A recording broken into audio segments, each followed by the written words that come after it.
Hello guys, welcome back to our channel. আশা করি তোমরা সবাই অনেক ভালো আছো। আমি অনেক ভালো আছি। আমি পিন্টু, আমিও খুব ভালো আছি। তো গাইস, তোমরা কোথা থেকে কে আমাদের ভিডিওগুলো দেখছো একটু কমেন্ট করে জানিও।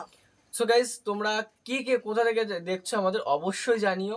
তো গাইস, আজকের ভিডিওর টাইটেল এবং থাম্বনেল তো তোমরা দেখেই নিয়েছো কেমন হতে চলেছে ভিডিওটা। তোমরা অবশ্যই বুঝে গেছো কি বিষয়ে হতে চলেছে। তো গাইস, মেহফিলের শৃঙ্খলা নষ্ট একটা পরিকল্পনা হতে পারে, মানে মেহফিলের শৃঙ্খলা নষ্ট এটা পরিকল্পনা হতে পারে বললেন মিজানুর রহমান আজহারি, মানে আমাদের প্রিয় হুজুর।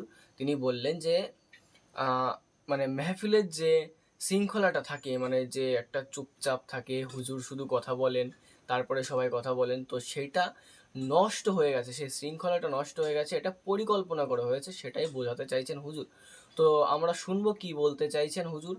তো গাইজ, আমাদের চ্যানেলে যারা যারা নতুন আছো প্লিজ সাবস্ক্রাইব করে বেল আইকনটা অল করে দিয়ে এরকম আরও ইন্টারেস্টিং ভিডিও দেখার জন্য। আর এই ভিডিওটা যদি তোমরা আসল ভিডিও দেখতে চাও তাহলে আমাদের ডেসক্রিপশন বক্সে গিয়ে চেক আউট করতে পারো, লিঙ্কটা দেওয়া আছে, সেখান থেকে তোমরা ভিডিওটা দেখতে পারবে।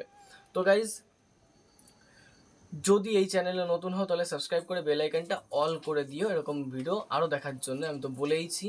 তো গাইজ, চলো ভিডিওটা দেখা যাক। ভিডিওর মধ্যে কি কি আছে আমরা কিছুই জানি না, আমরা আগেও দেখিনিও কখনো ভিডিওটা।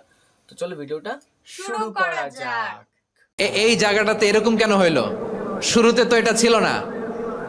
এখন আইন শৃঙ্খলা বাহিনী তোমাদের সাথে লাঠি চার্জ করবে, ধাক্কাধাক্কি করবে, তোমরা আমার সাথে এটা হবে এরকম? দেখছেন, যাবো কই? এদেরকে নিয়ে যাবো কই?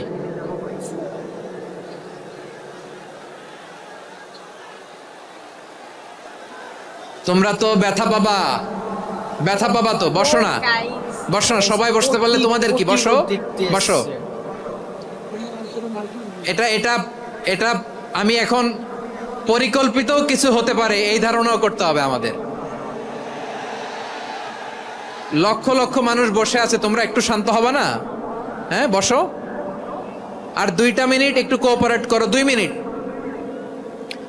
মিনিট একটু কোঅপারেট করো। জি জি, পুলিশ ভাইরা, হ্যাঁ, আস্তে আস্তে, জি, বসে বসে যাবে। হ্যাঁ, ঠিক আছে, 2 মিনিট। এই বিভাগে আমার আর আসা হবে না। আমি একবারই তো আসলাম, সো যা বলার তো আমি এখনই বলতে হবে। এমন না যে আমি আবার সুনামগঞ্জে আসবো, হবিগঞ্জে আসবো। খুবই গুরুত্বপূর্ণ কয়েকটা কথা আমি রাখবো তোমাদের সামনে। বসো, শেষ করে দিব। এই তো আর 10 মিনিট সময় আছে আমার হাতে। বসো, আমার দিকে তাকান। মাশাআল্লাহ, এই তো ঠান্ডা হয়ে গেছে। হ্যাঁ, এদিকে তাকাও। মানে গাইস, হুজুর কতটা ধৈর্য নিয়ে আমার প্রিয় ভাইরা বলছেন, দেখেছেন হুজুর এত লোককে শান্ত করে দিলেন, এত লোককে শুধু দু একটা কথার মাধ্যমে। দাওয়াতি কাজ কিভাবে করতে হবে, এদিকে তাকান। এইদিকে এইদিকে, হ্যাঁ,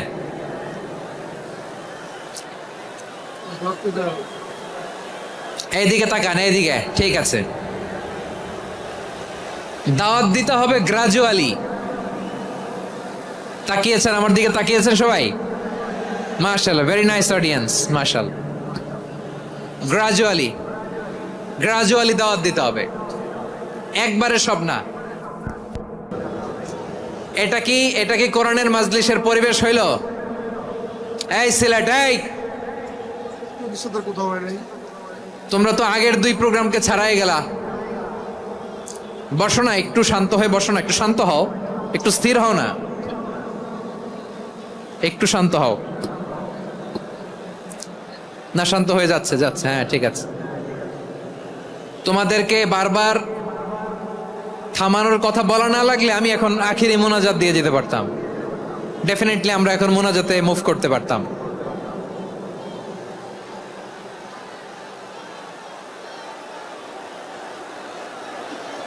মানে কি বলবেন নিজে ভেবে পাচ্ছেন।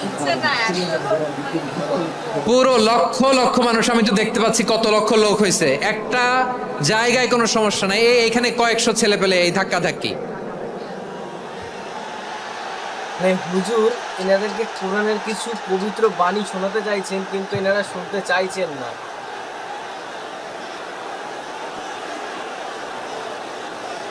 না নিজে শুনতে পারতেছো, না অন্যকে শুনতে দিচ্ছ, না আমাকে বলতে দিচ্ছ। কি করতেছো তোমরা? এগুলো কি করতেছো? একটু শান্ত হও না, শেষ করে দিচ্ছি, শান্ত হও। হ্যাঁ, মাশাআল্লাহ, এই তো শান্ত হচ্ছে। বসো বসো। মানে এটা কিন্তু হুজুরকে ভীষণ বড় পরিমাণে অপমানিত করা হচ্ছে, তাছাড়া আর কিচ্ছু ঠিক আমার আছে, মনে হ্যাঁ হচ্ছে না। ঠিক আছে, না শান্ত হয়ে যাবে, শান্ত হয়ে যাবে, মাশাআল্লাহ। হ্যাঁ, অথবা যে যেভাবে আছো দাঁড়িয়েও তো আমরা ওয়াজ শুনি, তাই না? দেখা লাগবে এটা জরুরি। আরে মোবাইলের মধ্যে তো নাম লিখে সার্চ দিলেই সবারে দেখা যায়, ঠিক কি না? মোবাইলে দেখছো না, আমারে দেখছো না, তো হয়েছে তো, খালাস। বসার জায়গা পেলে বসো, না পেলে দাঁড়াও, দাঁড়িয়ে শোনো, হ্যাঁ থাকো, এইভাবে থাকো, খালাস। কয়েক মিনিট একটু থাকো, থাকো। আমাদের মুসলিম ভাই বোনেরাও কত, মানে ভাইরা আছে কিনা বোনেরা, আলহামদুলিল্লাহ, হ্যাঁ, ভাইরা অনেক শান্ত কতটা হয়েছে। ভালো, আমি তাই দেখছি হুজুরের কথা একেবারে অক্ষর অক্ষরে পালন করছে। না আর না, মাশাআল্লাহ। হ্যাঁ, পরিবেশ অনেক সুন্দর হয়েছে এখন, ঠিক আছে।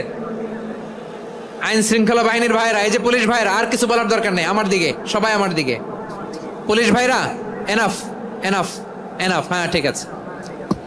একবারে ইসলামের সব মানুষ মানতে পারে না। আপনারা কি জানেন মদের বিধান, মদের হারাম হওয়ার বিধান একবারে আসে নাই। প্রথমে বলা হয়েছে মদে কিছু উপকারও আছে, ক্ষতিও আছে, তবে উপকারের চেয়ে ক্ষতি বেশি। সাহাবারা সাবধান হয়ে গেল। এরপর বিধান নাজিল হলো, তোমরা নামাজে যাওয়ার আগে মদ খেও না। 5 বেলা সাহাবারা আর মদের কাছেও যেতেন না, আরো সাবধান হয়ে গেল। সব শেষে ইন্নামাল খামরু ওয়াল মাইসিরু ওয়াল আনসাবু ওয়াল আজলামু রিজসুম মিন আমালিশ শাইতান ফাজতানিবু। মদ, জুয়া এগুলো শয়তানের কাজ, এগুলো থেকে বিরত থাকো। সবাই মদ খাওয়া থেকে একেবারে বিরত রইল। মদের মটকা হাড়ি ভেঙে সবাই মদিনার রাস্তায় ঢেলে দিল। মদের পানিতে পুরো মদিনার অলি গলি সয়লাভ হয়ে গেল, বলেন সুবহানাল্লাহ। তাহলে মদ কি একবারে হারাম হয়েছে? প্রিয় সিলেট, আওয়াজ করে বলেন, মদের বিধান, হারাম হওয়ার বিধান, এটা কি একবারে হয়েছে? কেউ যদি ইসলাম মানতে চায়, একবারে তাকে সবকিছু চাপিয়ে দেয়া যাবে না। আমাদের কাছে অনেকে আসে, আয়সা বলে, হুজুর আমার মেয়েটা পর্দা করে না, হুজুর পর্দা করে না, ওর জন্য দোয়া করেন। তা আমি বলি বয়স কত? বলে 22। তো 22 বছর বয়সে আগে কি করছেন? আগে পর্দা করাইছেন? না, করাই নাই। তো এখন তো আর হবে না। এখন তাকে আস্তে আস্তে বুঝান যে মা শালীন পোশাক পরো, একটু শালীন, যেমন আছে তেমনই থাকো, শালীন পোশাক। শালীনে অভ্যস্ত হলে বুঝান, মারে একটু মাথায় কাপড় দাও, একটু হেজাব করো। ওইটাতে অভ্যস্ত হয়ে গেলে এরপরে তাকে নেকাবের দিকে আপনি আহ্বান করেন। ওইটাতে অভ্যস্ত হয়ে গেলে হাত মোজা, পা মোজা যদি করতে চায়, এইভাবে গ্রাজুয়ালি আগাতে হবে। প্রিয় ভাইয়েরা, সবচেয়ে গুরুত্বপূর্ণটা আগে, তারপরেরটা পরে। জি ঠিক আছে। সিলেট, আজকে কি করছো এটা মনে থাকবে। আল্লাহুম্মা আমিন। রব্বানা ظلمنا أنفسنا وإن لم تغفر لنا وترحمنا لنكونن من الخاسرين. ربنا آتنا في الدنيا حسنة وفي الآخرة حسنة وقنا عذاب النار. اللهم أعنا على ذكرك وشكرك وحسن عبادتك. اللهم إنا نسألك الهدى والتقى والعفاف والغنى. اللهم اجعل القرآن العظيم ربيع قلوبنا ونور صدورنا وجلاء أحزاننا وذهاب. সো গাইস, ভিডিওটা কেমন লাগলো প্লিজ একটু কমেন্টে জানিও। মানে হুজুরকে যে এত লোকে এত পরিমাণ ভালোবাসে আমরা না দেখলে বুঝতে পারতাম না। কিন্তু হুজুর একটা কথা বলেছেন যে এটা পরিকল্পনা করে হতে পারে, কিন্তু আমিও সেটাই ভাবছি যে এটা পরিকল্পনা করে কিছু হতে পারে। কারণ না হলে হুজুরকে যে এত ভালোবাসে এনারা, এক কথায় হুজুরের দিকে তারা তাকিয়ে পড়ছে, প্রত্যেকটা কথা তারা মানছেন, কিন্তু মানে তারা বসছেন না, হয়তো দাঁড়িয়ে কিছু দেখবেন। মানে আমি বুঝতে পারলাম না এর মধ্যে কি একটা কিছু আছে। তো যারা সিলেটের বাসিন্দা আছো, আমাদের এই ভিডিওটা আমাদের বাংলাদেশের ভাই বোনেরা দেখেন, তো দাদা ভাইরা বোনেরা সবাই দেখেন, তো আমি বলতে চাইছি যে সিলেটের যারা আছেন তারা একটু প্লিজ আমাদের এই ঘটনাটা একটু একটু খুলে বলবেন যে কি দিয়ে কি হয়েছিল। তো ভিডিওটা বেশি দিন আগের না, এই রিসেন্টলি কিছুদিন আগে ভিডিওটা ছাড়া হয়েছে হুজুরের চ্যানেলে। তো একটু বলবেন যে কি হয়েছিল, আমরা জানি না। তো যদি এরকম ভিডিও আরো পেতে চাও তাহলে আমাদের চ্যানেলটাকে সাবস্ক্রাইব করে বেল আইকনটা বেলাইকানটা অল অল করে করে দিতে দিও। হবে। তো গাইজ আজকের মতন আর কিছু বলবো না। যদি ভিডিওটা তোমরা হুজুরের চ্যানেলে দেখতে চাও তাহলে তোমরা এই আমাদের ভিডিওটার যে ডেসক্রিপশন বক্স আছে সেইখানে গিয়ে লিঙ্কটা চেক আউট করতে পারো, ভিডিওটা পেয়ে যাবে। তো গাইজ আর কিছু না বলে আজকের মতন এখানে রাখছি।